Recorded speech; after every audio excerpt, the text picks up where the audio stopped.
Hi, welcome to the Bonsai channel. I'm Mike Miller.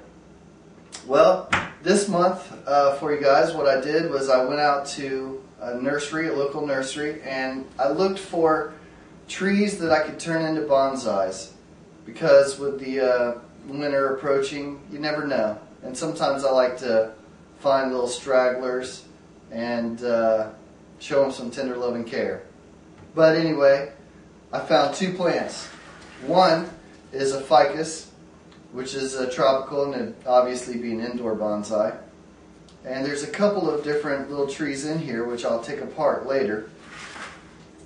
And the next plant is an Acer Palmatum, or Japanese maple, called Sharp's Pygmy.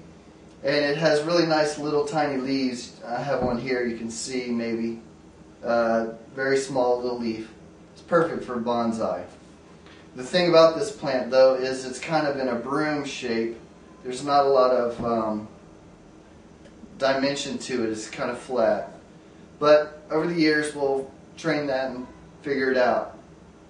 But next month what I'm going to do is I need to get the roots to a manageable size so that in the spring I can put it in, or maybe sooner, into a bonsai training pot.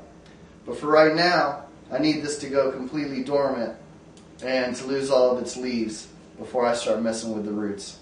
So let's go show you what I'm going to do to keep it over the winter. Okay, what I did was I dug a hole in a place that would be sheltered this winter, where I can keep, high winds or anything off of it. Now remember, we're in zone 8, so we don't have to worry about freezing it under the soil too much. Up north you'll have to do something different, like leave them inside your garage. The first thing I'm going to do is I'm going to use pine bark to go around the plant to hold it in. What I've done is I've wet it. So I wet that pine bark so that it'll help nourish the plant. So what I'm going to do is I'm going to take an old humidity tray, I'm going to turn it upside down.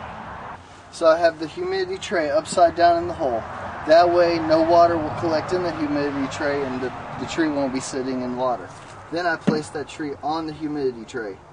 The reason I do this is because the leaves won't be growing, but the roots still will. The roots could grow another foot or two.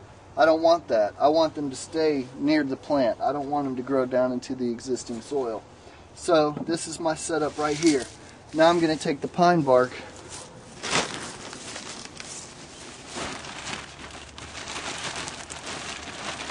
and dump it in around the tree.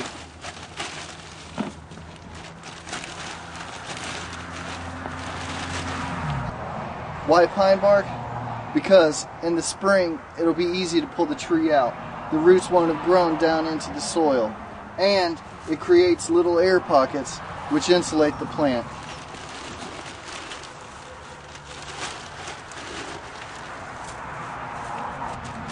Alright, I'm going to leave it like that. The roots won't die unless it goes under 16 degrees.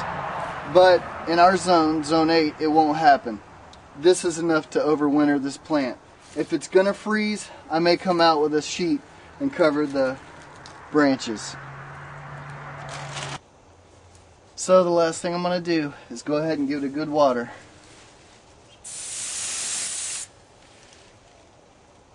And once this goes dormant and all the leaves fall off, it'll be real easy for me to pull that out, and then I can work on the roots.